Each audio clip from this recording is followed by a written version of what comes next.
welcome to Word Funk. I am Leon Thomas. I am joined by Johnny Maloney and Austin Yorsky. Hi, guys. Before the show... Hi. Before the show began and we hit record, as always, the best part happened and you didn't get to hear. Austin asked if we were all ready to fuck, and neither Johnny didn't have a solid yes, and neither did I. So we're just gonna have to try to top that. Once again, the thing that you never get to hear is always the best part. I don't know why we do this to ourselves.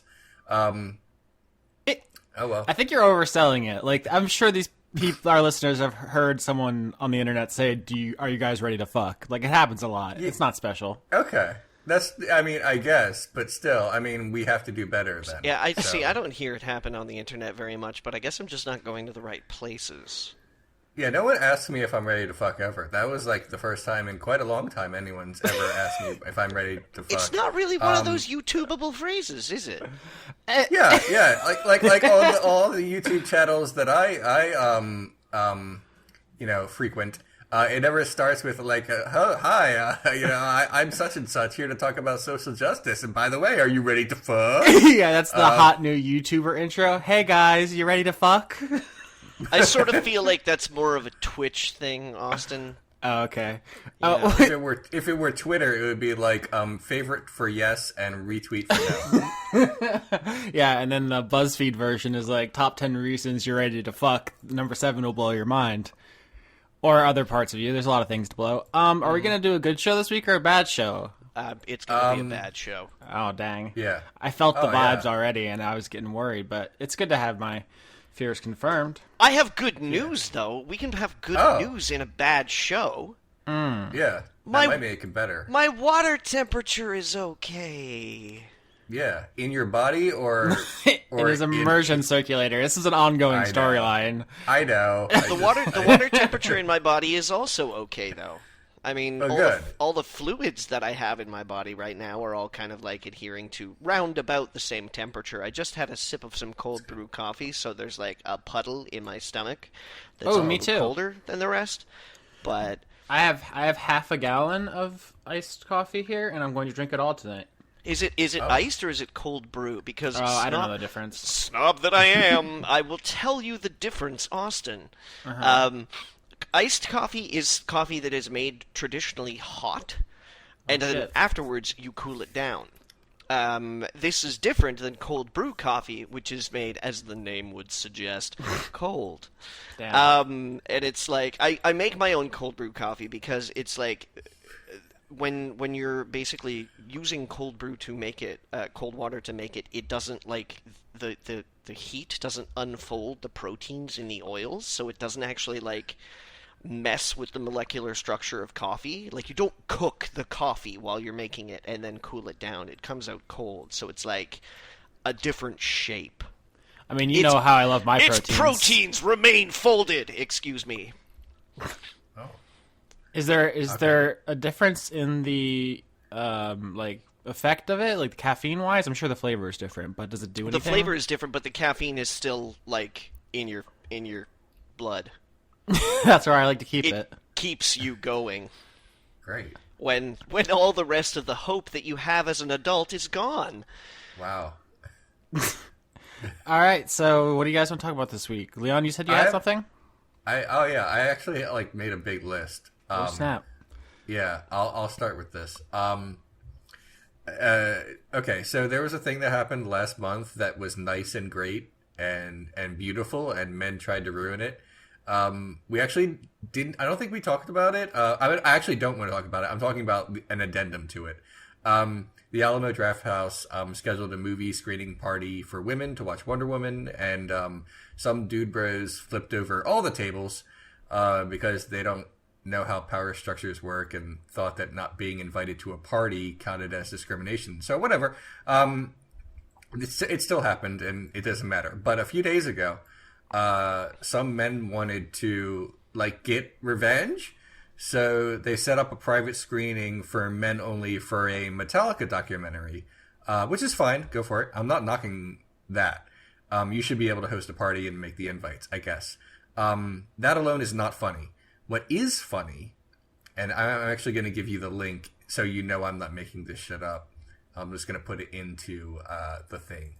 What's funny is there are rules, and one that caught my attention was called dude seating, which means men are not allowed to sit next to other men.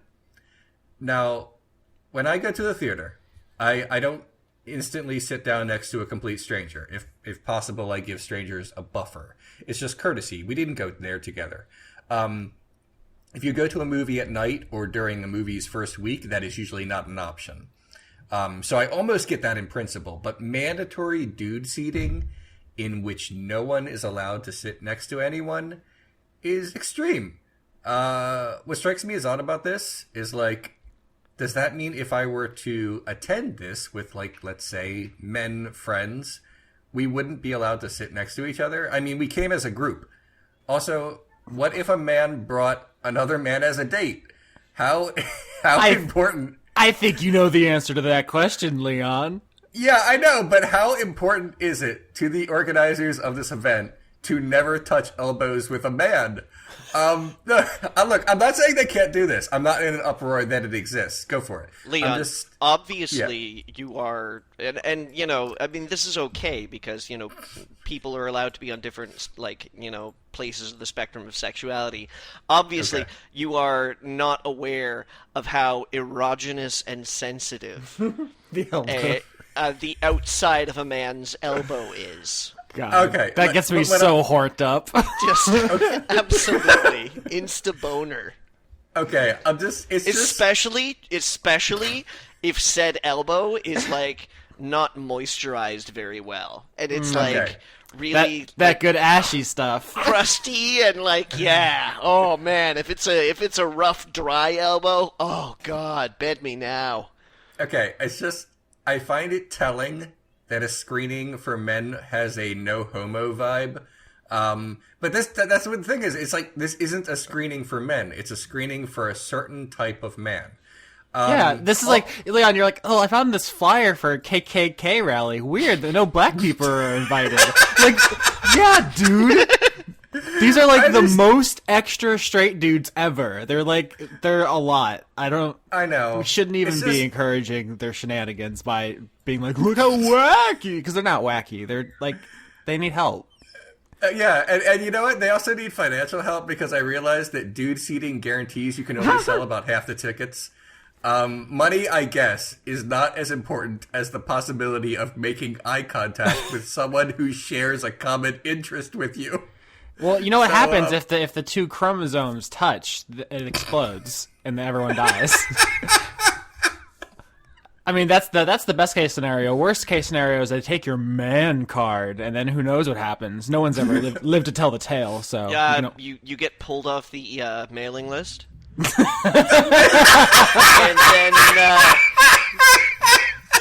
then all the patches that they've given you that you can like sew on your jackets and pants, they get recalled.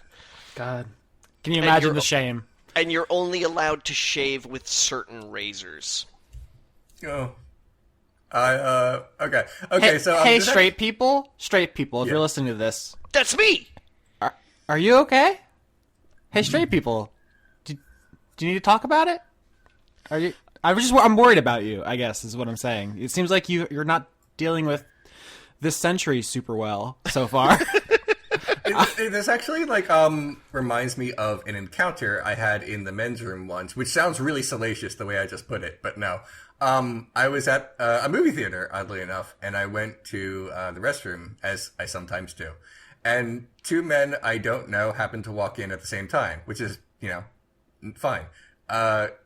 Urinating in public makes some people feel vulnerable. I get it. And we're not friends. We didn't come here together, so we all took urinals that had a buffer urinal between us. Like I said, nothing wrong with that in concept. It's just common courtesy among strangers. But then, one of them had to make it weird. One of the men spoke up and said very loudly, "Yeah, that's man law." And I was like, what? I'm not joking. That actually happened. I thought we, as strangers, were just being polite. So why is etiquette gendered in a really loud way. Like, why is like being nice to someone have to be masculine? Look, and Leon, made tough? maybe this guy really needed a win that day. And he just had to blow it up. It couldn't be like, yeah, everybody's respecting everybody else's personal space. It like, you know. I wish people were invested in anything as much as they are in like traditional cultural roles. Just like, can you imagine if anything else followed those kind of like norms? Like you just sat down in a restaurant and you're like, damn, they cooked this steak great. Like, I'm so glad they did the thing. Like, no one cares about shit as much as they care about doing exactly the things they were taught as children. I don't know. In fairness, food does kind of get me that excited. Yeah, I guess Johnny is an outlier. Why is everyone so excited about like their assigned roles? Well, he actually went on about it too. I don't remember everything he said, but he would not stop talking about it until I left the restroom, feeling weird and feeling different. I really wish that story was more salacious because my crumbs could really use some salaciousness right now. Oh my, that was the thing you just said. I thought you would appreciate it. You went for it. Okay. Also, you just said salacious, and now I had that intrusive thought immediately, and I had to exercise it. No, that's okay. That's fine. At least you didn't scream "man law" into my ear while I had my penis out. It's like, I'm in a very vulnerable moment right now. Why are you talking about this?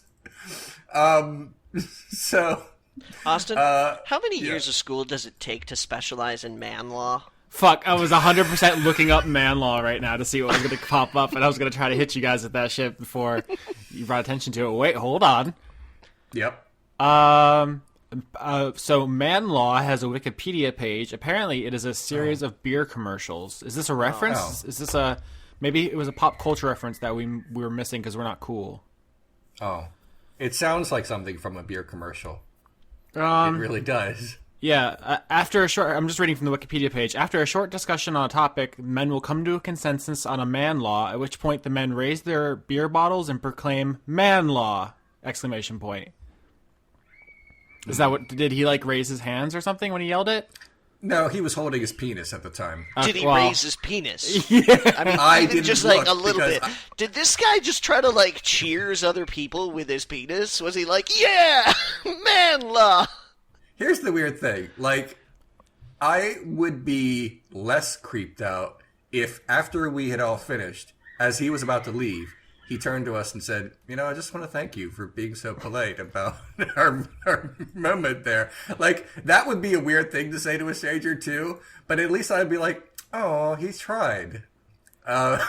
So it's not anyway. as funny if it's a reference, because the idea that in this man's like mind, his primordial ooze of a mind, he felt the need to reassert the status quo in that moment is so ghastly that it's kind of funny. But it was like, oh, he saw a commercial and then he parroted it because he is who he is. It's just I sort of feel like that was a better chance for some better marketing. Like, what if instead he had just spoken up and was just like, join the conversation! You have to yell these things in completely unrelated contexts, right? You had to be like going to the doctor's office and they'll be like, so what's wrong with you? And you'd be like, I'm loving it! Yeah. Although, truth be told, if you are loving it that much, you probably should be at the doctor's. True, but I mean, if you did it enough, not only is that just good for your brand, I feel like it would raise the tolerance of being a walking billboard, and then we could all just monetize ourselves like 24/7. Let's just really get this gig economy rolling. So if you guys are listening to the show and you're thinking like, I might go for that, here's my advice: just do it. Yeah. Also, so I have two ideas already from this episode we're recording right now, which I think are going to be lucrative. One is turning yourself into just a slogan shouter. Eventually, someone's going to report you to the news or something, and then you'll get, a brand deal. That's the money in the bank right there. The other thing is I think we should all just start reaffirming the status quo whenever possible. So, like, if you're driving your car and you come up to a stoplight or whatever, just roll down your window and yell at the car next to you. Be like, staying in my lane! Just be, like, really excited about things that are normal to you, because that's apparently a good thing for people. So. I sort of feel like, for the former, something that we should absolutely make note of is that, first of all, you shouldn't be a garbage human. Because this is this is popping up on YouTube right now, is that their advertising dollars are disappearing quickly. Yeah. Because it turns out I know. There's a bunch of shitty people on YouTube. Not you, Leon. Yep. You're I know, but I'm feeling the effects anyway. Yeah, and so that's the thing, is that if you expect that, you can just, like, I don't know, just stand out in public and yell the slogans to whatever it is that strikes your fancy that week. If immediately afterwards you're going to scream something about, Jewish people or the blacks or something like that, you're probably not going to get those advertising dollars. And or you could use it as like a counter marketing measure, right? So if you're really into like Nintendo, then you can just like walk, through your town square and just be like, Sony hates Mexicans or something. You just like counter program to try to get Nintendo to hire you. Yeah. Oh my. Yeah, maybe. Because obviously there's a market for racism, is what I'm saying. Yes. YouTube has proved that. Mm-hmm. Although, do you guys ever think about how there was a time when everyone was like, man, corporate entertainment, that's so old. That new hotness is YouTube, free from the shackles of, the advertising dollar. People just speaking truth to power. We don't need journalists anymore. I'm just going to get my and it's like, YouTube is 1,000 times worse than that shit ever was. There's no oversight. There's no accountability. There's no transparency. It went from zero to tabloid so fast. And everybody there wants to be bought, like, so bad. That is one of the creepiest things about YouTube for me. I mean, obviously I'm not talking about everybody, Leon. But we say in our podcast that is posted on YouTube. but it's weird. Like, the moment I'm always, I guess I'm a little leery. There's a little leeriness that always kind of creeps out whenever I find people who do YouTube professionally, which is so, like, paradoxical, because it's like you need to be It's like you need to be a professional YouTuber to get my attention now. It can't just be something that you cobbled together in the off hours after you work your fucking 8-hour job. Like, it needs to be edited, and you need to have, like, your own effects and, like, a theme song and, like, a written script and shit like that. But it's like, yeah, it seems to me like most professional YouTubers, anybody that ever has to say, hey, also known as, on YouTube, I'm always just like, who were you selling to? Yeah, the thing is about these people. I love those sentences. Certain people on YouTube, they accrued power or an audience so quickly that they didn't realize how to be responsible with it. And some of them don't want to be. Some of them just can't grasp it. And all of them they have no oversight. Because, but Leon, it's because they're edgy. Yeah, but that's the thing. Like, here's the weird thing about a YouTube channel. With rare exception, like certain channels that have like a staff, most channels are one person doing either all of the work or the vast majority of the work, which means nobody is fact-checking them until the video comes up, and that's a problem. Did you guys see that? I didn't actually read the article. There was a tweet going around to an article, and it was, I'm reading the headline now. It's called "Meet Jeff Tutorials, the 16-year-old Grand Theft Auto glitch YouTuber retweeted by the president." I don't know what that article says. I don't actually want to know. It's just that headline is so 2017 that it speaks to me on a deep level, that someone who calls themselves tutorials and makes video game stuff is apparently endorsed by the president. And then I saw people talking about it where apparently the person who got started doing Grand Theft Auto videos is going to get political now. So, well, that certainly qualifies him to have opinion. Yeah. Here's I want to backtrack just one thing real quick. Yeah, please. I fully realize that I too do 100% of the work on Renegade Cut and 100% of the fact checking. But bear in mind, fact checking is like the biggest part of each episode. Just the research is so much of all of it. That is like 80% of the work. It's frankly, it's a bad business model because you could make is. a lot more videos if you just didn't bother with that stuff. You are 100% correct. But I really like sleeping at night. We've gone over that. It's just it's so good to just be able to like put my head on my pillow and I'm like, you know what, I'm okay, and I'm just gonna go to sleep now and not have to worry about too much. And it's pretty good. It's selfish, really. So okay. Yeah. I gotta say, like, related to YouTube, since we're talking about it, I had like serious FOMO over the weekend, fear of missing out. I think you're a little too old to be using that phrase, but go on. No, I just did it, and it's out there now, and you're just all gonna have to deal with it. Mm-hmm. But I did, and basically VidCon happened over the weekend. And for all the good and bad that people say about VidCon, all I care about is the fact that a lot of people I know went, and I didn't get to hang out with them. And a lot of people I don't know but would like to get to know went, and I didn't get to hang out with them either. Yeah. So I am definitely going next year. I've like already bought the super early bird ticket to it. I was going to this year, and then I decided that it wouldn't be worth my money. And then I realized, what else am I spending my money on? I mean, I make rent and I buy food, and then the rest I put in my savings account so that when something terrible happens, I will have it. I have good news about your healthcare plan, Leon. Yeah, that's why that's there. But no, I have enough money to go on vacation once a year. So I should probably do that because a good vacation really just sounds like would be fun for me, would be to hang out with people I like and not sit on a beach. That doesn't sound like fun to me. But going to dinner with friends and people with similar ideas and interests does sound fun. So I'd be willing to pay for that, and I think I will next year. That's just something I wanted to throw out there.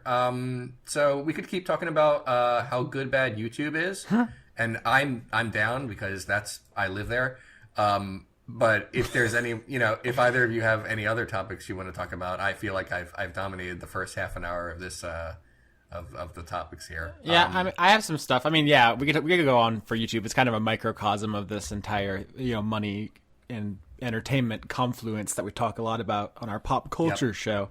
Mm-hmm. But maybe it's that what this is? But okay, it's mostly it's an autobiographical pop culture fever dream erotic thriller. It's a pop culture adjacent demolition derby enthusiast surreal roller coaster review show about 3 childhood friends who review the cuisine at famous haunted hotels throughout the United States of America. I would watch that.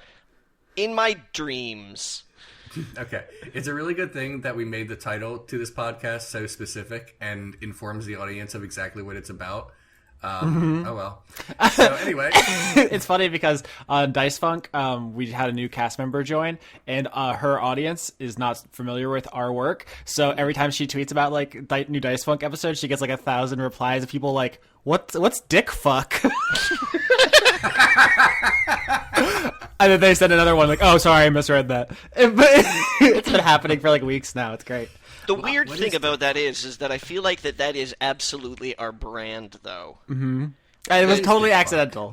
I just mean our brand of being like, having a name for something, and instead of it being clear and concise and being like, oh, that must be a show about movies, just eliciting the reaction of, what?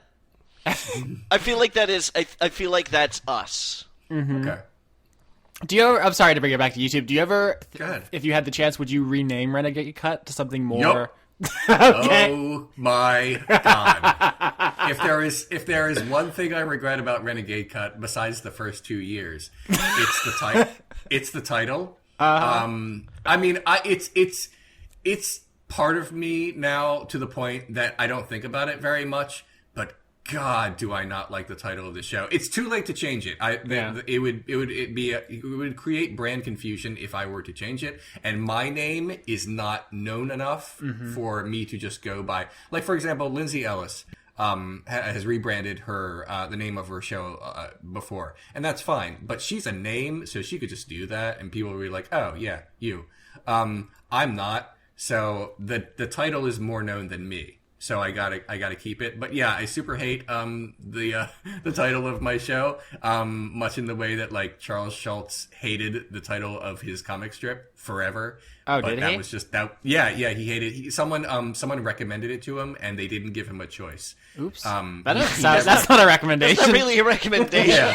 Yeah. That's my way of saying that it was forced upon him by editorial constraints. I'm gonna start recommending things to people in the in the Peanuts context. I recommend you give me your wallet. The thing is, like the title, I think works for YouTube. It sounds hip and young. So I think like deep down, I know I should always keep it, and I will. But the thing is, like, to me, it doesn't really fit what the show became, and also it sounds like a boys' toy commercial from the 90s. Like, what is that, Max? I'll tell you something, Billy. It's the new Renegade cut. Wow! And then, like electric guitar happens, but also someone starts rapping over it, like, really badly. And then it's like, Renegade cut. Buy it. Tell your parents. You know, it's just like something very dumb. It sounds very aggressive, and the show is not. The show is like the most. I speak so softly and so, in such a monotone that the idea that it's a show called Renegade Cut is insane to me. I just picked it because I liked. I've never even. Let me tell you something. I picked it because of the final cut of Blade Runner, because that sounded cool, and the Renegade edition of Highlander 2. It just sounded cool that like there were these different versions of the movie that completely changed things, and I was like, oh, I'll just shove them together. I have never seen Highlander 2. Never. I've never seen any of the Highlander movies except Highlander 1. A decision I recommend you continuing to stand by. Yeah, like any cut of the movie. I've never seen it. It just sounded cool at the time, and I was like, that's marketable, and then I just went with it. And now it's stuck. Yeah. Can I ask you a question, Leon? Yes, that's what we're doing. Is there anything that you've ever done that you're proud of after about a year's passing? Because it seems like the longer I know you, the more ashamed you are of things that are like that you've done that are like a year or older. In the middle of it, you're always like, yeah, I'm doing this, I'm pretty happy. And then a year later, you're like, the most embarrassing thing that happened about a year ago. It's the creator's curse. Everyone. Part of it is that, but part of it is it took a long time for me to figure out what I wanted to put out into the universe. I figured that out about 2 years ago, and so there's that. But I don't feel like the show was consistently good until last year. But it's been, like I said, for the last 2 years, so that's more than the one. I have been very happy with my show. There's some stuff from 2014 that's okay, and I've let it go up. But almost everything from 2015 till today is available because I'm not embarrassed by it. I'm sort of in my groove now, I guess. I guess that sounds stupid, but true, I think. I can't even look at things after I write them. Like, as soon as I put the final period in, I'm like, oh, this is disgusting. Get this away from me. I feel like if you ever get to a point, or I don't know, maybe this is just my own weird narcissistic view on it. If you ever get to a point where you're like, oh, everything I do is pretty awesome, I feel like, oh, you've just stopped getting better. Like, you should probably shoot higher.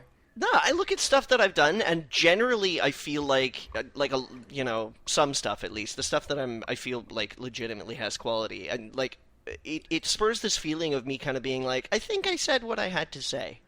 Like I'm not full of myself about it, but I look at there are some pieces in my creative, I don't know, folio.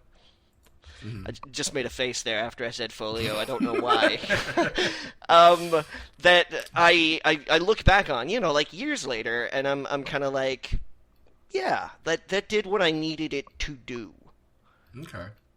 Not, not necessarily like, oh, this is the best thing I've ever written, and I don't think it's ever gonna get any better than that. But, like, I don't know. I suppose it's weird to look at pieces of creative work as in a, like, utilitarian sense, where it's like when you have an idea that you want to express, and whether or not that idea was expressed adequately. But sometimes I feel that way about past work.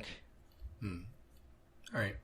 I'm pretty critical of my own work. I'm 100% satisfied.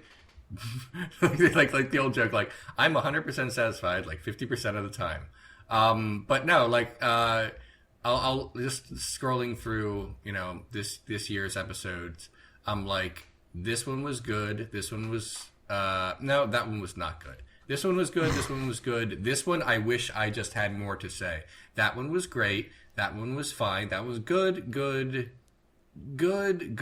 That one was not worth it based on all the blowback. Good. I wish I didn't even have to do that one. That's Final Fantasy 15 right there, isn't it? No, I haven't even got to that one. Good. Meh. Wait, I saw this one. You tweeted that you're gonna do a Renegade cut on Audition. Have you seen that film before? Yep. Okay, I saw that and I was like, oh, poor Leon. No, I've seen it. Okay. Much like really, I mean, a lot of the format of the show has changed in the past year. Hey, would you like this episode? You could pay me to do it thing. Turned out to be a really good idea, because now most of my episodes are just people paying me to do them. And it's good because, like, even though they are choosing the movie, it's still all my opinions on it. So I still feel like I have complete creative control. And if they recommend something for me to do, like, every once in a while, I'll say, no, that's gross. But not do it. But generally speaking, like, things are good. God, that Final Fantasy episode. I was not pleased that I had to do that. I would have said no, but my friend was the one who paid me to do it, and I'm like, okay, fine. There was a very special amount of ire in your voice during that episode. Oh, my God. It was pronounced. I enjoyed it. Not that like I love to see you in pain. It just like It's normally you're so cool and just like, I have commensurately prepared for this. Allow me to speak at great lengths about this movie. But there was this tone where you were like, I didn't want to do this. I was just spitting poison the entire time, just like, this is bad. Here's the thing. Let me click on it and see how well it did in terms of hits. How funny would it have been if you had loved it, though? And I would have loved to have loved it, because then I wouldn't have to, like, grudgingly do it. I think about that, like, with your Left Behind movie you're doing, whereas, like, you watch the first one, you're like, this is a heinous, hate-filled piece of garbage. I'm going to expose this entire series. And then you watch the second one, you're like, not bad. And then you watch the third one, you're like, that's actually kind of good. And then you watch the fourth one, you're like, damn, that's a phenomenal movie. Like, that would be such a fucking arc. Yeah, but the thing is, like, even before committing to that, I already knew quite a bit about the Left Behind movies, just because of so many other people I know who have talked about them. So yeah. I felt pretty comfortable saying, yeah, I'm gonna have feelings about this, and it turns out I do. It's still, like, the idea of you, like, stumbling into your new favorite movie series this way is the funniest thing to me. I'm sad that we don't live in that world. No, that's like the best possible timeline, but that timeline just doesn't exist. Yeah. Oh well. Yeah, this has been a very YouTube and Renegade Cut heavy episode. I don't want to be one of those channels on YouTube that's about YouTube, because God, there's those channels that are just guess who said something yesterday that we should talk about. Channels are not fun unless they're, like, really exhaustive and are like very long and took, like, weeks to make and are very well researched. But like, not like YouTube... not like an episode that's like, kids react to someone's response video to another person's initial video reviewing another person's review. That's a whole other thing. But we stared too long into the abyss, frankly. Yeah. On that whole thing. Okay. It trips me out because like so the thing for a lot of people in the video game space was like this idea that quote unquote proper games journalism was like all just clickbait and like zero actual substance, and no one was doing good interviews or anything, which is none of that's 100% true. Like obviously it happens, but then like the populist overthrow of that, like to make like these drama YouTube channels and telling you the real stuff, and all these, I don't even know if you want to call them like alternative or alt-right sites or whatever, they just immediately did the same thing. The thing that they were accusing everyone else, like it's 100% all just like clickbait garbage. It's like almost too obvious to say, but like everyone's like, you can't do this, we're gonna do it the real way, and then they just immediately do it. There's just don't you know, Austin, that all animals are equal, but some animals are more equal than others? Johnny, I swear to God, I was just about to make that reference, and you motherfucker. I like that we have the same brain, though. Yeah. We have a very erudite, learned podcast. Oh, yes. That book I taught people in 9th grade. Right. Listen, that's not... Listen, you think the bar is higher than that? I'm not confident in that. Let's be real. Fair enough. So let's try to pivot into another direction. I watched a movie that we might want to talk about. I think you guys have probably seen it. Moana. I have not, but by all means, talk about it. I mean, they just got added to Netflix. It's the new Disney movie. There's the obvious things to say about it, like it's gorgeous. There's a part early on where I actually said out loud, like, bullshit. I was just looking at it. I was like, how? How did you make that image? That's it. Like, I didn't believe it. And yeah, it's the Disney, like, oh, there's a attractive, like, cast of colorful, interesting characters who go on an adventure, and then there's a setback, and then they overcome it, and there's comic relief, and it's like, yeah, it's fine. The more interesting thing to me to talk about is that the production history seems really clear while watching the film, which is to say, like, it seems like the process for making this was like, oh, let's do a bunch of research on this mythology and these cultures, like their myths and legends and gods and stuff, and then let's try to sew it together. So there's not like a lot of cohesion. It's like, let's do this one myth about this one guy, this demigod, and then let's do a thing with a giant crab monster, and then let's fight coconuts. Like, there isn't, like, they string it into a story, but there's a lot of places where you could see, like, oh, this was like stitched in here, or something was pulled out. Like, one of the most obvious ones is like, there's a comic relief side character, this chicken, and he like sticks through the whole movie, but it's clear that like at an earlier point in production they weren't sure if they were going to have the chicken or this other animal, this pig, because they both show up at the beginning and they're both like funny comic relief animals, and then she just like picks one and takes it on the adventure, and it's like, it could have been the pig, and I bet there's this draft of the script where it was the pig. There's a bunch of stuff like that throughout it, like it's I'm trying to think of some other really like good clear examples, because this isn't bad. I don't think like the average viewer would even notice. It's just like I'm a psycho who watches for these things. But it's just like the sea, the actual ocean in this movie is like anthropomorphized, like has like opinions and thoughts and motivations. But early in the film, someone tells a story about like, oh, Moana, your dad had a friend who drowned. And then it's never brought up again. And it's like, yo, dog, hey, ocean, hey, sea, hey, actual sapient creature with like thoughts and opinions. What the fuck, dog? Why'd you kill my dad's friend? Like, it's just never brought up. It's like you absolutely 100% had the power to not let that happen. And it doesn't play into anything. It doesn't build anywhere. It doesn't characterize much of anything. I guess it gives like a reason why the dad is kind of a butt at the beginning, but it feels like at some point that was a full character arc, and then they decided that the ocean was a good guy, and then just dropped the fact that it drowned people. It's not, like I said, I don't think anyone who watched the movie was like, that ruined it for me or anything. No one cares. It's just it's the process of script writing is interesting to me, and I feel I can see the seams on it a little bit. Do you have anything to add? I know, Leon, you said you've seen it. I've seen it. I love Disney princess movies. Not just Disney movies, but specifically musical movies in which a princess sings about things. and I wasn't feeling this one at all. I was thinking, it's got that Lin-Manuel Miranda music too, dog. No? That's more your boy.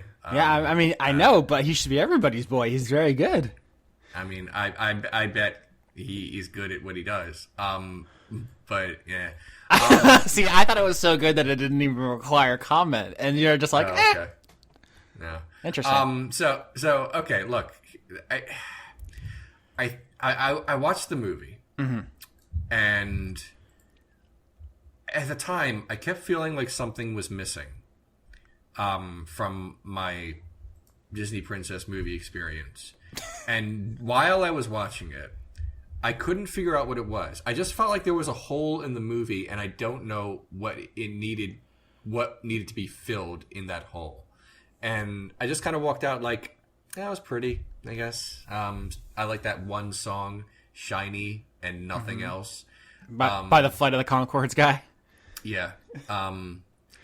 And after it took a while for me to figure out why I didn't like it. Because I don't like...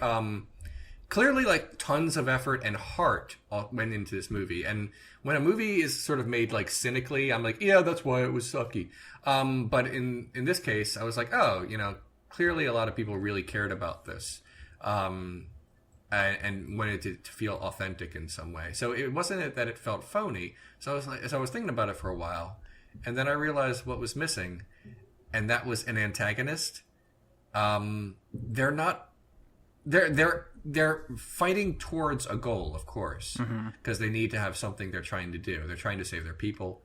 But there's no foil.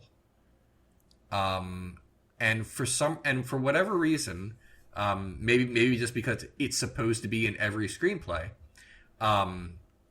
that irked me. And I just didn't feel like there were... I felt like the stakes weren't there if there's not a foil. And I know that's not true when I think about it, but it's so codified in movies like this that it felt that way to me. Like the villain is a lava thing that turns out... I mean, spoilers, it's actually not bad or something.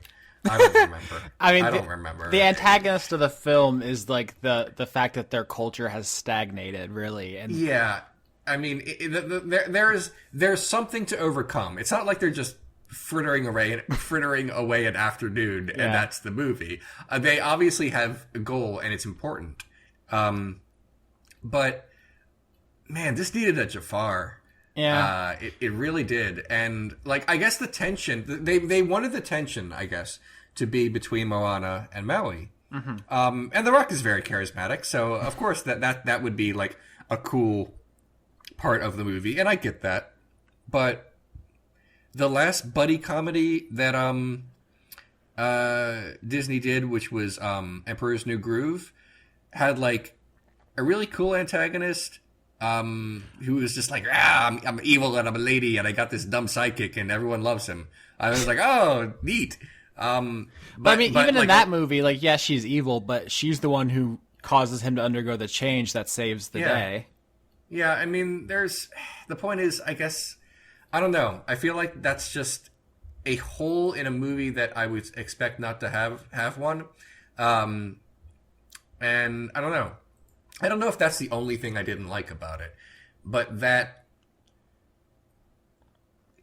injured the story or injured the narrative enough that I couldn't get into it very much. I see what you're saying. I think a lot of people just say like the same thing about Disney movies as say about comic books, where you're really there for the villain and the hero is just kind of the boring viewpoint character. And I get it. But I also think Disney's been trying to get away from some of that formulaic stuff a little bit. Like a bunch of their recent antagonists have not been super traditional, like bad guys. That's true. I mean, Frozen had like a 2/3 of the way through the movie antagonist. Yeah. But man, when that antagonist shows up in that scene, I'm like, oh, the movie is so much better now. Like, damn, this was all building to this. Now it all makes sense. But in Moana, when the antagonist shows up and the things are revealed, I'm like, oh, that's kind of a letdown. That's the opposite, I guess, of what I wanted. No, Yeah. you're the anti-Hans, aren't you? See, spoiler for Frozen, I guess. It kind of worked the opposite for me because I saw that coming in Frozen, so it didn't really have that impact on me, where in Moana, it was like, it is just about the rock and Moana going on an adventure, and they have 3 obstacles. There's the coconuts, the crab, and then the lava, and those are just kind of like the arcs to their story, and that didn't really bother me so much because they still were like doing stuff together, but I get it. Fair enough. I'm looking at the Disney output recently. Big Hero 6, and the villain was like a twist. Frozen, the villain was a twist. I'm looking back at this. Who the heck was the villain? Wreck-It Ralph was a twist because it was the secret candy guy. Sorry, spoilers. Like, I feel like they've been recently doing that with all of it, and that's kind of how Moana ends, where it's like they build up the villain, and then they're like, actually, it's this. It's maybe they're trying too hard to subvert or not. This made me guys. Yeah. What if humans were the villains all along? We are bad. Sorry. Yeah. I actually hadn't thought about that, but I'll save it for later. About why humans are bad. No, sort of. No, let me get back to what I'm saying before I damn humanity. The difference between the Moana villain twist and the Frozen villain twist is when the Frozen villain twist happens, you're like, oh, you shit! I hope you are destroyed now, and it makes it makes the third act exciting. Like I mean, the third act is supposed to be everything's supposed to pick up, but it really upped the stakes. Whereas in the revelation of what the lava thing happens very late for it to be for the twist, and also it removes the stakes. And we kind of weren't invested in that character because you only see them in like the opening exposition dump. And actually, you're kind of convincing me over the course of this conversation. I'm seeing your perspective more clearly because like when I think about Frozen, I think about being kind of disappointed because I saw the twist coming and that I wasn't super in love with the characters.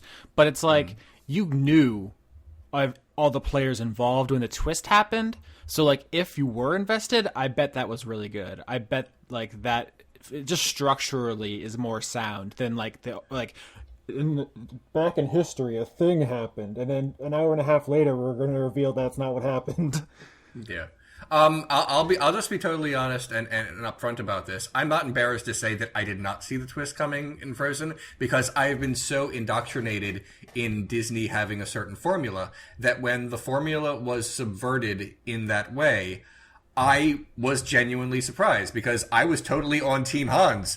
Really? I hated. Oh yeah, absolutely. It was so suspicious that they had 2 love interests. I know, but here, what I thought was going to happen was like the perfect Hans and the scruffy guy. What was going to happen was like Anna says, "Yes, in a way, you're perfect for me, but love is complicated and messy, and that's why I need to be with him." And then I thought Hans would be like, well, this is super disappointing, but I respect your decision. And then he rides off, and that would be the fucking end to the movie. Can you imagine that person? No, I know.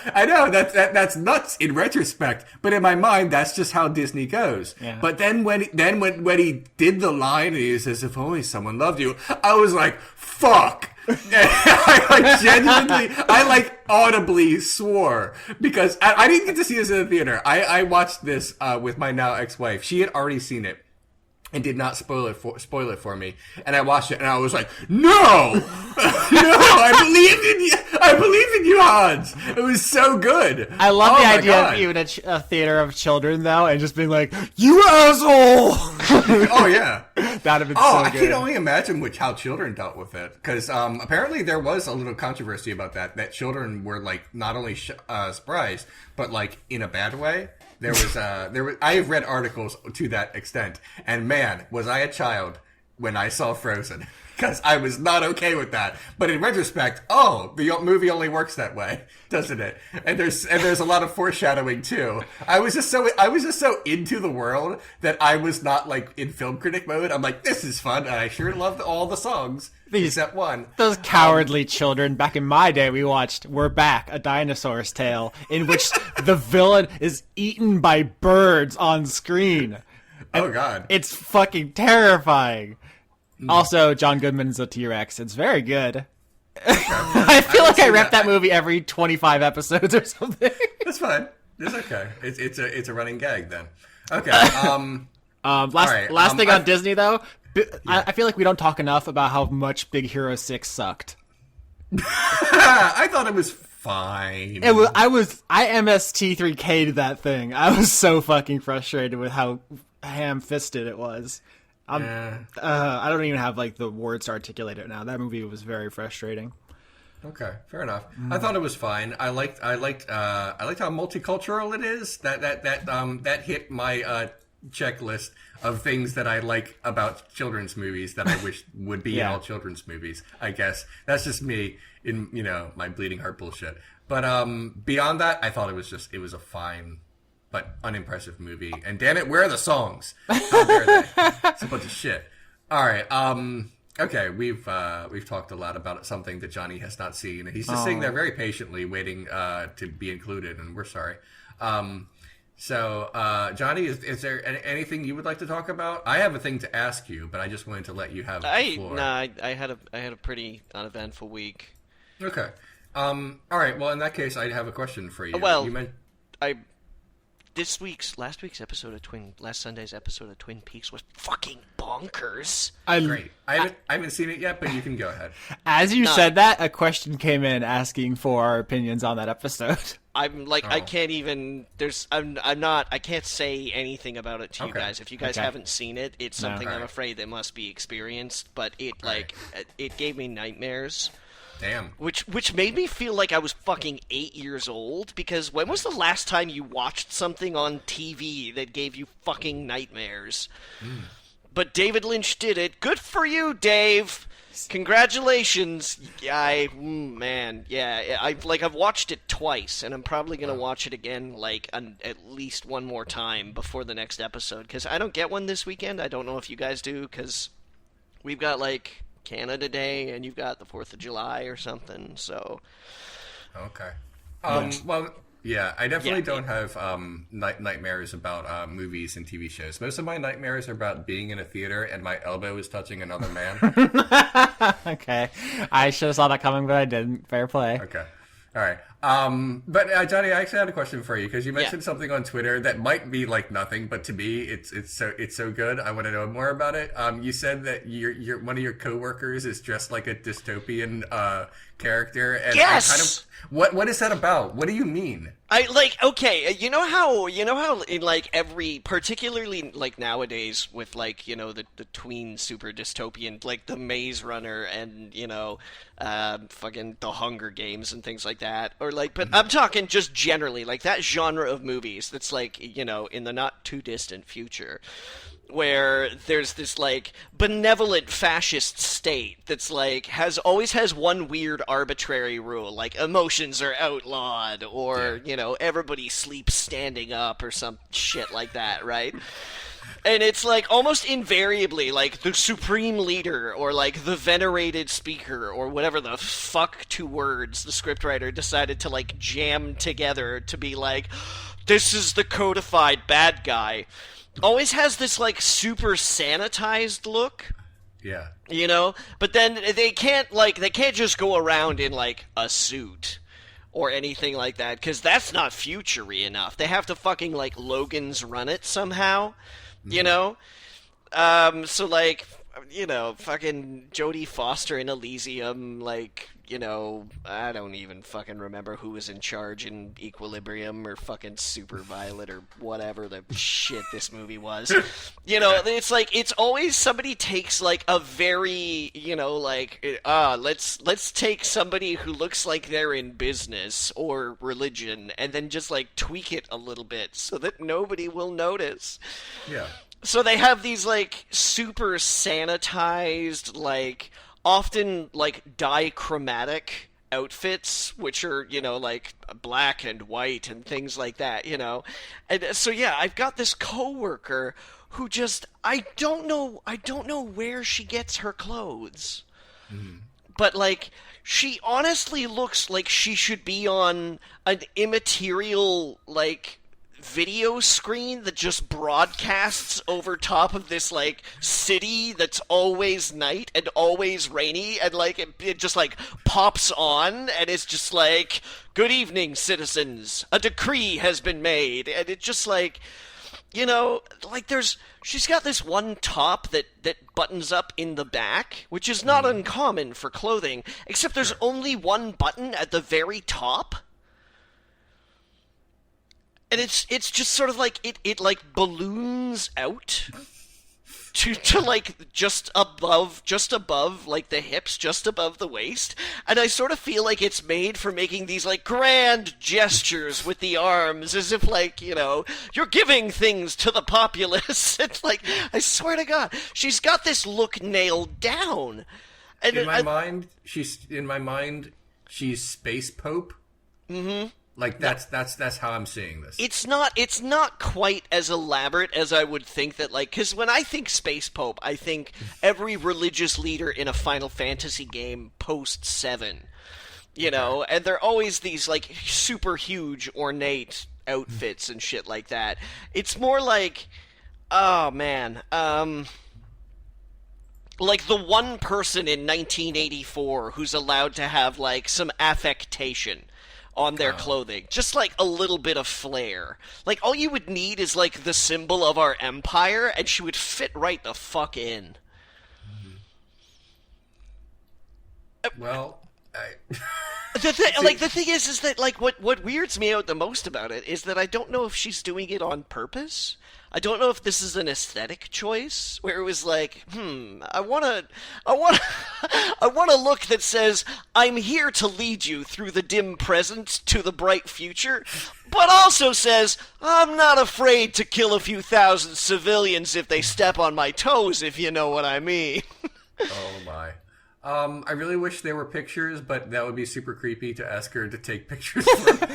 Hey, Sharon, can I share what you look like with a bunch of people who want to make fun of you? Just like a ton. That would be kind of mean, you know. Yeah. I don't see. Here's the thing is, I know we're having fun at this person. We absolutely don't know her expense, but I'm actually more like fascinated. Like, I would like to meet her. It's probably just like maybe she's just ahead of the game.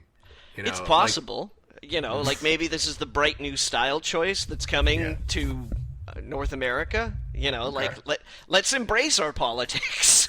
All right. Yeah, we're all gonna feel real stupid when everyone's wearing that in like a week, and we're like, we should have saw it coming. There was a canary in the coal mine, and now we're just wearing jeans like a bunch of turds. I don't know her that well either, so I can't be like, yeah, that's a style choice. You know, like she's very new. She only started working here, I think, like a month ago. Oh, alien. Sorry. This recontextualized the whole thing. She's an alien. Sorry. Obviously. Yeah. No, I was thinking from the future. Okay. Yeah. All right. Yeah. Could be a time traxer. Yeah. Yeah. Could be. What do you think? A future criminal come back to try and like disguise her past or disguise her criminal leanings in the past, or I like to be an optimist. I think she's trying to save us from something. Okay. But she screwed up and it didn't happen, and now she's just stuck here. But she'll do what she can while she's here. Imagine how bad the she's future. Created a. Sorry, go on, Austin. Imagine how bad the future would have to be, where you'd be like, I should go back to the golden age of 2017. Time travel tourism. If you're going back to change things, now would be the prime time. If we're ever going to encounter time travelers who come back to mess with the timeline to create splinter universes, now would be it. Yeah, I made a dumb Twitter joke on Election Day last year that if we're going to have time travelers, now's the time to have your phones out. Because this would be the day. I was joking, but now I'm like, so. Because the election, you know, is sort of like, okay, whatever, you know. But now, when it actually comes to policy making, this is when the people who are going to fuck around with the timeline are going to get their hands into the cake and, like, you know, really make a birthday mess of it. Right. I don't know where these analogies come from anymore. I swear to God. Hands in the cake. Okay. Let's all just take a moment to be thankful that we get to podcast with Johnny. I feel like we don't appreciate often enough what a gift it is. Yeah. I enjoyed your time cake quite a bit. Yeah. I did. Thank you. Time Right. cake for everybody. Especially the frosting. Yeah. I have one more thing to talk about before we get to questions. Anybody else? Yeah. Go. You can go ahead. I have other Take the things, but I mic. can just save them for next week. Oh man, it's a renewable resource. So this is gonna sound like something that none of you guys have anything to contribute to, but I'm gonna segue. So buckle in. right. I just watched the second season of Attack on Titan. Yeah. Smash hit anime that apparently is very, very far behind the manga. So I'm sure a lot of people are farther ahead in the story. What struck me about this series, and I assume everybody knows the basic premise, it's like Are the giant naked people? yeah, giant Yeah, zombies people basically. want to eat. Yeah, and the series is most famous, besides the creatures looking really weird, is that it has a very cavalier attitude about killing major developed characters. And in a way, like if you go back to like our early podcasting career, which was what, 7 years ago? Like, oh, that's Gosh. yeah. Ooh, probably shouldn't have said that. I feel weird We were now. babies back then, weren't we? Yeah, I remember something we talked about a lot was that like fiction is often very cowardly about killing characters, and it feels like there's very low stakes a lot of the time. The status quo is God, but like since then, Game of Thrones and Attack on Titan, I feel have been really influential in getting a lot of other properties to shake that up. Sometimes for better and worse, influences are what they are. But Attack on Titan, as far as I've seen it, I've seen the anime, I haven't read the manga. I am struck by the way in which it seems like the author is terrified of it becoming stale. And it reminds me, and this is where I want to bring you guys in. There's a thing they talk about in like writing classes. If you read a book or take a class on this, they'll talk about like you get one free buy with the audience, where you can be like, "This is a world where blank," and the audience will say, "Okay, I buy that." So like if this is this is a world where the dead come back to life, or this is a world where there are giants who are sieging our walls, the audience will say, "Okay, I buy that." But then if you try to do something else later that's wackier, they won't buy it. So like The Walking Dead. Oh, also, everybody's blood is made of champagne. Exactly. So like it's like The Walking Dead is the good contrast to this, because it was like, this is a world where the dead come back to life. Okay, I buy that. But then there's not much else. So for 6 years, they just kind of walk around getting attacked and then shooting each other and saying like, what if we're the real monsters?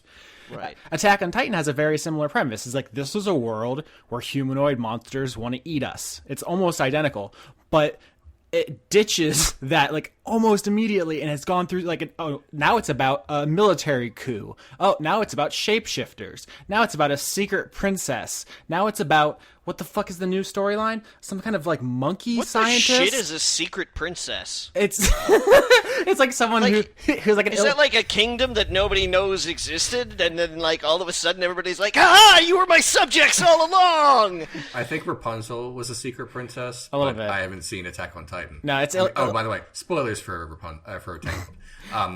it's a illegitimate heir. Okay. So it was what I meant by that. It's just like it seems to constantly want to do new things, and that's cool, but it very much runs into that problem of like, do I buy this? Like, I'm not like there's a thing introduced at the very end of the second season where when it happened, I just like paused it and I sat and just like looked into my soul and I said, Oh no! Does the virus go airborne? no, there's like, I don't know if I'm just gonna say 2 words. If you don't want to hear these words, I don't know if they're a spoiler. Skip ahead 10 seconds. Psychic powers?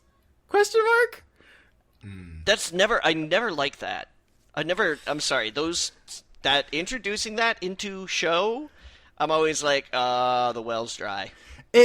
It's on one hand, Unless that's your primary conceit. Yeah, you know? and yeah, like that's a primary that's... conceit of Stranger Things. Exactly. It's like, okay, cool. But then like if to like introduce it in like, the third season and suddenly be like, everybody was really scanners all along. I can buy it. I just don't know if I buy it now. And it's the buy problem. I'm a little confused because I watched a few episodes and then I was like, I don't like anime. Why am I doing this? But you said there's all these different things, but are the hangry monsters still around? Or did they win and they're done? I mean, they're around, but the story gets bored of them and then they become a bunch of other things. How could that ever get boring? That's what I'm saying. Like I love comparing it to The Walking Dead because the idea is like so similar. But The Walking Dead, I mean, obviously it's a comic book, but I'm talking about the show. It's just like, this is what our show is about. That's all it's ever going to be about. Just fucking get used to it. And Attack on Titan's like, we fought them for the first arc. Like, there's the Battle of Trost or whatever. And it's like, halfway through that, it's like, oh, actually, there's an entire separate thing going on here. Like, forget everything you thought you knew. We're doing a new thing now. I'm sorry, I'm just like, I have trouble with the concept of an audience getting bored of rocket pants! Wait, what? Oh, the Attack on Titan maneuver gear. I had no idea what you were talking about. Fucking rocket pants, man! Yeah. Maneuver gear. Yeah. It's butt rockets. It is butt rockets. I mean, the butt rockets are cool, but they also... I mean, they have a very iconic look, but they introduce something else to the show. This is totally tangential, which is that they require such animation fluidity that whenever they're featured, they fucking suck the budget in like a black hole, and then other parts of the episodes are literally still 2D images. Yeah, I know, okay, but you gotta give the audience what they want, and the audience wants jet pants. They do. I kind of feel bad for the animation studio because apparently they got kind of caught flat-footed about how popular it was going to be, and it took them like 3 years to make the second season. Like, that whole thing is really blown up in a spectacular way, and I guess it's working. Like, this whole conversation may be moot. Maybe the audience does want you to change your premise every 2 episodes. I mean, I feel like, you know, there's something to be said for fiction with focus, though. Yeah. You know, like, it's so tremendously annoying when you get wrapped up into watching a show and then that show suddenly becomes something else, and it takes you a little while to notice, but then suddenly you're like, this is not what I... Like, Yeah. You know, like, a lot of people talk about how, to roll this back to Twin Peaks, to talk about how trash the second season of Twin Peaks was. And, you know, in a large, like... In a large way, they're really quite right. Like, the second season of Twin Peaks was not great in a lot of ways. You know, like, you fall in love with some characters, and it's kind of nice to see them continue to do their thing. But the very first conceit of the show, the large conceit of the show, and even, like, David Lynch and Mark Frost have said, yeah, you know, like, you were never supposed to really find out who killed Laura Palmer. The network got on them and was like, we gotta find out who did it, we gotta find out who did it, and then you find out who did it, and then suddenly viewership just, like, drops right the fuck off. Yeah, because the question is, like, why are we still here? Yeah. You know, and if you fall in love with a show like Attack on Titan, because, bear with me here, rocket pants. Okay, I'm on board. You know, it can be really, like, it can be difficult for, especially in this day and age, when it's so easy to find something else that's entertaining, right? It's so easy to find something else that you'd rather be watching. If the show that you're still stuck to doesn't live up to its original conceit. And yeah, I'm totally with you in the sense that the more around the map that you jump, and be like, okay, fuck, this is our that show, etc., then, like, that doesn't work so well. It's why there are some shows that have, like, legs to them. Shows like Star Trek and Doctor Who have such, like, yearly legs to them, because the conceit of the show allows you to have those any episodes. Those, like, super weird nightmare episodes. Those kind of tender, sweet, romantic episodes. Those, like, really zany, funny episodes and stuff like that. Like, because the premise of the show is so flexible that you can bend it out of shape from what it looked like last week into something new, and nobody bats an eyelid. Everybody's like, oh, okay, well, you know, the Doctor's in it, so I'm good to go. Oh, okay, well, Deanna Troy's having a horrible, like, rapey nightmare. All right, what's, you know, like, you can do these within the premise of the show. But then, like, you know, if you start watching fucking, I don't know, CSI Newark, and then all of a sudden, you know, 2 seasons in, they're fucking hunting Dracula in, like, New Zealand or some shit, like, people are gonna stop and go, wait what the fuck? Yeah, my actual concrete example of this is, I talked about this on the show when I watched every episode of Battlestar Galactica in 3 days or something. totally inadvisable, boneheaded move. But it was like the first season is the best season in the history of television, maybe, and then like the season after that's really damn good. And then they hear a Jimi Hendrix song playing through space time, and I'm like, I don't buy this. Wasn't that like fourth season? I want to say. I don't know. I think that was the end of the third. I could End be of the wrong, third though. season. Yeah. Okay. There just came a point where I just said, oh, I don't buy this, and then everything after that was just ruined for me. And I don't want to say you shouldn't take risks or do like shake it up or anything, because that way lies madness as well. Because I have gotten bored of The Walking Dead, and I have not gotten bored of Attack on Titan, and so there's something to be said for that. But there has to be a point where you ask yourself, like, as a creator, is this good for this idea, or do I actually want to be doing something else entirely? I sometimes get the feeling the Attack on Titan guy wants to make a different series, partially because his politics are bananas. He seems to be like a kind of militant nationalist, but disguising it as like foreigners or zombies.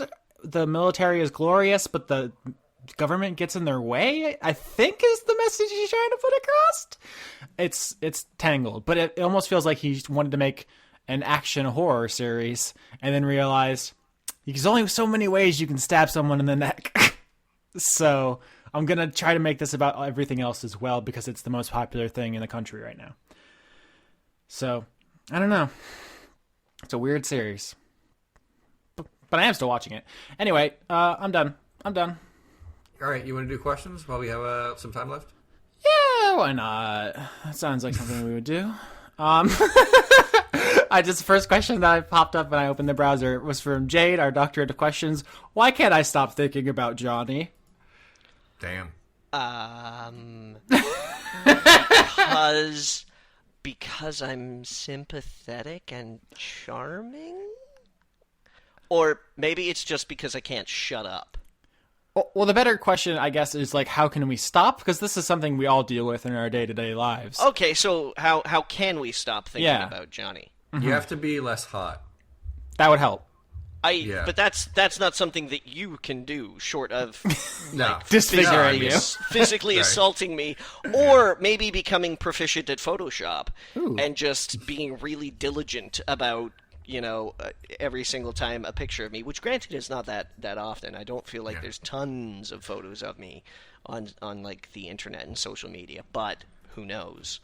I immediately just had a flashback to your pork butt video. No, maybe there's a whole secret cache of photos of me doing, like, I don't know, strange things that somebody has. But, so something you can do to stop thinking about Johnny? Get a hobby. Okay. Not particularly specific. Next question. Lurberg asks, ways to deal with an intentionally belligerent customer or client. So I never had like a customer service job besides when I worked at I worked at a marina and I did some cashier stuff, and most of those people were just like, give me shrimp, and then I gave them shrimp. So I don't really have any experience with this. Smile real wide and then slash their tires in the parking lot. Okay. No. Look, ways to deal with a belligerent partner, just pretend like just stare at them until they realize that they're the only one screaming, and then they'll have to make a choice at that point. They can either realize what they're doing is nuts and that this isn't worth it because you're just a customer service representative, or they'll just keep going and they'll wear themselves out like a child having a tantrum, and then they'll fall asleep.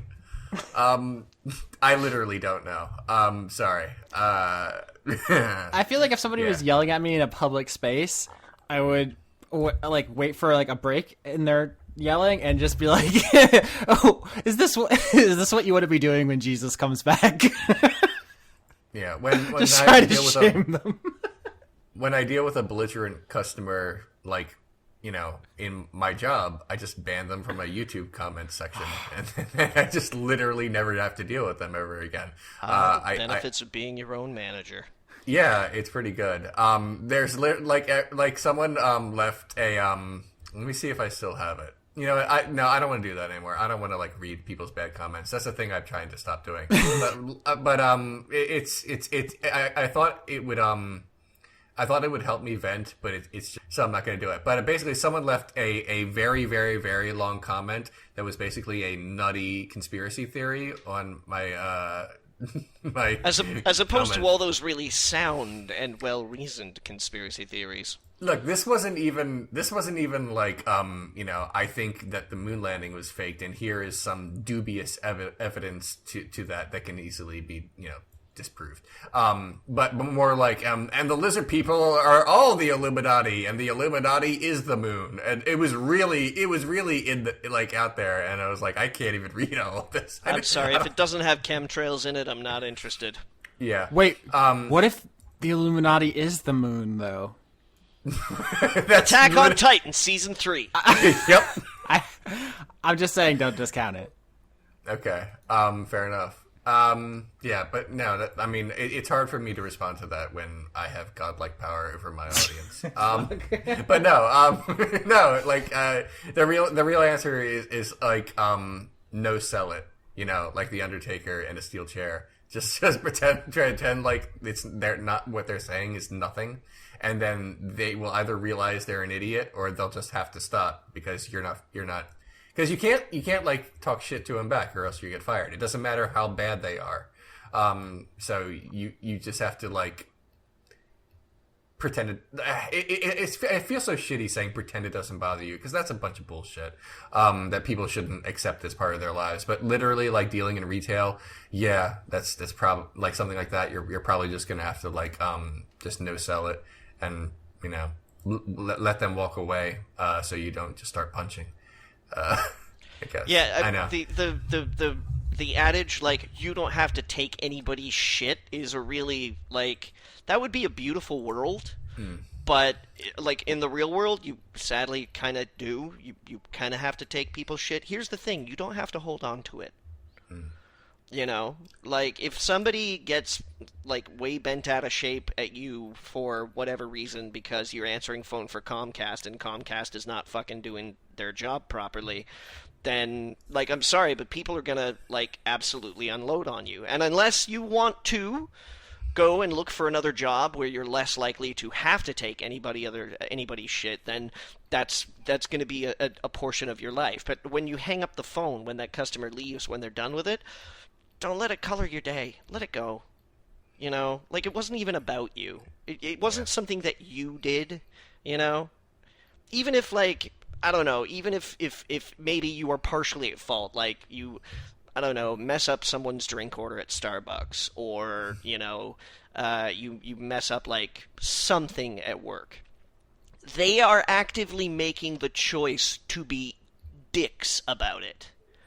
This isn't, it's not I made a mistake, therefore I deserve this. That's not how it works, So just, yeah, unfortunately, I'm with you, Leon. No, sell it. You're going to have to take it, but let it go. Yeah, just, don't let it ruin your day. Time is too fucking short. We don't have enough of it. It's not worth, dwelling on it. Or if a customer gets right up in your face, just yell, "I'm banning you from my YouTube comments section," and they'll just be really confused. Okay, that's all I got. Alternatively, if someone gets really up in your business and hostile, just totally poop yourself. What? They'll be so thrown off. They'll never see it coming. I suppose if you just straight up yelled in their face, "I really have to take a shit right now," and then just beeline to the bathroom. They're not gonna follow you. I mean, I hope. Okay, sorry. Next, please. Jessica Sims says, since it's his birthday, what's your favorite Mel Brooks movie? Young Frankenstein. I watched it the other night because I had been really disappointed with all the new movies I've seen recently. So I was like, I'm going to watch a movie that I know I like, and that will be a good night. Which is weirdly enough not a thing I do often. Usually when I like a movie, I'm done with it. And I'm like, I really like that movie, and now I'm not seeing it again for either a very long time or ever. But yeah, I was like, you know what? I think I'll go on Netflix and look for, I like that movie. I'm just going to watch it now. And it was good. That's it. That's all I got. Blazing Saddles or Spaceballs. I can't. Okay. I can't decide. I mean, those are the three good ones, right? Nah, The Producers is good. Okay. Well, you know, I say that, but So I is can't so I is the can't- history. What is it? History of the Mel World? Brooks' History of the World. That's a good one as well. I was like agreeing with you about The Producers. I can't fully remember if I've seen it all the way through though. The thing is, I saw the movie and I thought it was fine, but then everyone told me that the stage play is better, and then I feel like that has kind of influenced me to think that I've seen an inferior version of it. I don't know if that's not logical, but it's definitely between Blazing Saddles and Young Frankenstein, and I think what might edge it out is that a lot of Young Frankenstein, well, not, I don't know what the percentage is. It's a lot funnier, I think, if you're familiar with all of the Frankenstein movies, because they do a lot of specific parody. There's like the one constable guy with the arm thing, like that's specifically about a character from another movie, and I don't know that comes across to modern audiences, where I feel like all of the racial stuff in Blazing Saddles is still like, if not just as, maybe even more relevant now. Yeah, because we're still being those guys. Yeah. Nothing ages faster than comedy. So some of the stuff from Mel Brooks movies in the past, even though they're great, some of it might be even a little cringy. But in terms of just movie, look, Robin Hood Men in Tights. Yeah. I laughed a lot at that movie, but it does have some homophobia in hindsight. It's not. It's that, but also just there are very specific references that make it feel more like a scary movie where like they will make a reference to something that was cool that year that is instantly not cool the next year, so that the movie it ages like immediately. And Robin Hood Men in Tights has like I think like a running gag about Home Alone. And the kid. Yeah, and there was like, isn't it funny that when we do a comedy rap now, it's like, yeah, I mean, kind of, and maybe that's come back around, and now it's not. I don't know. But yeah, there's things like that in it that are like, I bet that was really funny when I saw it in the theater, but now, don't, yeah, but The one that stood out to me is when he says, at least I can do a British accent. And I was like, what? Yeah. That's because there was another Robin Hood movie where Kevin Costner didn't do a British accent. I didn't know that when I saw Men in Tights the first time. Yeah. Yes. Probably Blazing Saddles, but maybe Young Frankenstein. It depends on how I'm feeling. Okay. Want to do one more? Yeah. Let's see.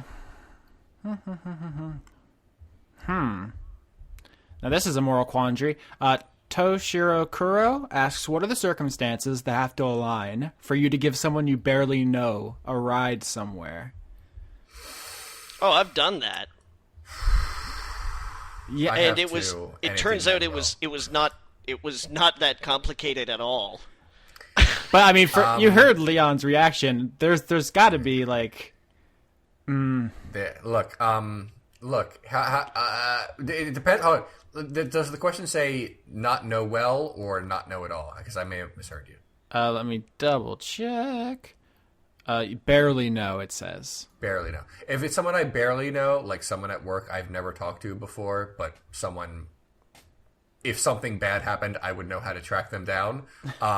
Yeah, that would be fine, I guess. I wouldn't be in love with the idea because I have things to do, but yeah, whatever. I mean, I have a car. Let's do it. But if it is a guy in a gas station saying, hey, could you give me a lift somewhere? I'm about a half an hour down the road. The answer is no.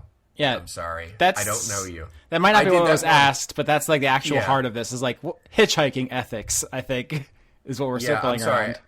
I was willing to do that when I was younger. When I was like, I was very much Eek the cat when I was younger. It never hurts to help. I'll do that. And I went whatever about my own shit. Yeah, I actually did that. So someone was in a gas station parking lot, and he more or less conned me. He said, hey, look, can you give me some money? I just need to pay for gas. And I was like, yeah, okay, here's a few bucks. And I still do that kind of thing now. I just did that the other day. It's not a big deal, and gas is expensive. I understand. But then afterwards, he was like, look, look, I don't even want the money. I just need a ride somewhere. And it was snowing, and I felt bad for him. So I was like, yeah, I mean, all right. I mean, I guess I should. You know, there's no reason for me not to do it besides my own fear. So I did it. And he didn't kill me or anything, because I'm here. But, you know... Unless, Leon, and let's be clear, it happened exactly 5 years ago on this day. But, although that would not explain the last 7 years that we've podcasted together, so... It would not. But yeah, he basically just kept asking me for favors on the ride. And it was like oh... Like what? Like money, or do you have anything to eat, and do you have this? And then as we left, I'm like, okay, well, this is done. At least I never have to talk to this guy again. And then he says, man, I really want to pay you back. And I'm like, oh, okay. And he's like, could you give me your address? And I'm like, I'm not sure if that's a good idea. And then he said, well, I'll see you around town. And, you know, I mean, I'm not poor. I just don't have any money on now. So I'll pay you back when I see you next. I'm like, all right, well, here's hoping. And then he left and said something racist and left me alone. What the, what? Wait, what? How'd that transition work? It just did. It's something he said. I don't want to repeat it. It was something about black people. And then, about a week later, I saw him again, and he is poor, because he was panhandling on the corner. And like, dude, if you just have a shit life, you can just tell me instead of making up an elaborate story where, you know, everything is fine, but you just need a ride. You know, because, like, I mean, while it's out, I'll just give you money. I would rather give you money than my time and me in an enclosed space with you. That, I feel like that's good. So after that experience, and just, you know, growing as a person, I would say, I just can't let complete strangers into my car at night in a storm. Leon, here's what you do. If you find yourself in an enclosed space with someone and you're not feeling safe, just poop yourself. And they'll try to flee the scene, and then problem solved. Yeah. He made me really uncomfortable. He was sitting over there, like, in the passenger seat, and he has seatbelt on, but he kept moving around, and at one point his elbow touched mine, and that is gross. I thought you were going to say he was just sitting over there being racist, but you actually made it funnier, so. Thank you. Any other more thoughts about this or anything else before we go? We really should wrap up. Yeah. I have like 3 stories about that. Oh my. Oh my god. Oh, I'm willing to sit here and listen to more. That's fine. Nah, you know, like... all right, I'll see if I can do them as quickly as possible. So there was the one time where in the middle of the night I pulled up to a stop sign after dropping a friend of mine off, and a prostitute got into my car. Oh, yep. Thinking that I was soliciting her. Yeah. And I had to be like, I was like, well, oh, no. And she was like, oh, well, why'd you stop? I'm like, because of traffic law. Like, just to stop sign. And she's like, oh, okay. And I was like, yeah, so... No, you should have... Johnny, you should have said, man law! I wasn't woke to man law back then, Austin. And then her being in my car, she was like, oh, well, do you think you could just give me a ride? And I was like, where? And it wasn't that far, you know, but I was like, okay, sure. And she tried to ask me out on a date while doing that, and which I politely declined. Okay. Then there was the other time where somebody almost knew my first name in the parking lot of, weirdly enough, a Tim Hortons. And it was like, yeah, you're Jason, right? I was like, Johnny? She's like, yeah, Johnny. Listen, can you give us a ride somewhere? It was... these 2 girls, and I was like, what?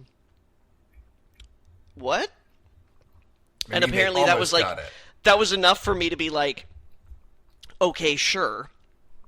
So I just drove these 2 girls, like, off to their friend's house or something like that in the middle of the night.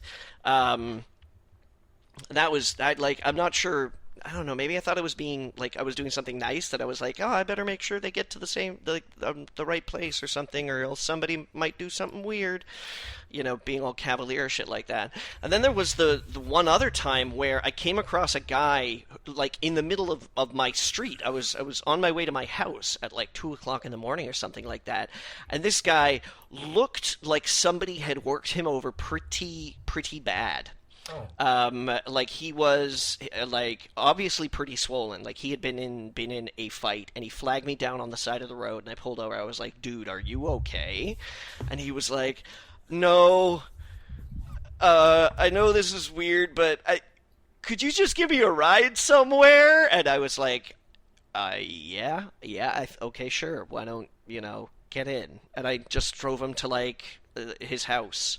And, like, he had apparently gotten into a fight with a guy over, like, this girl that he was dating or something that night, and apparently really messed himself up. And yeah, so that was, I was like, I felt bad for the guy, and yeah, so I gave him a ride. Total stranger. So yeah, like, I try to be a pretty generous person, but I think I'm not condoning the behavior here. I'm not saying, like, yeah, everybody's real nice in this world. Just give and give and give until it hurts. I feel like I have a little buffer zone considering my training in Kung Fu. Yeah. So I feel like there was a little bit of leeway for me. I mean, at least. So. Yeah. I can't take that chance because, like, I would lose every fight. I'm Glass Joe. I'm set up to be the loser of every fight. Aww. So no, that's fine. I'm okay with it. I took different paths in life. If I get a car and someone asks for me for a ride, the condition is first they have to beat me in a fight. So I know they're not a puss, because that's the only kind of people I want to drive. I'm talking all the way. You better knock me the fuck out. Oh gosh. All right. Well, this was fun. I think this was actually a good episode. Anything you guys? Did you laugh? Shut up. No. Probably it was good. Yeah, I thought so. Next week, you're gonna have to remind me. I have a pitch for a movie. No, a television series that's just about a dog. Okay, I'm writing down TV pitch.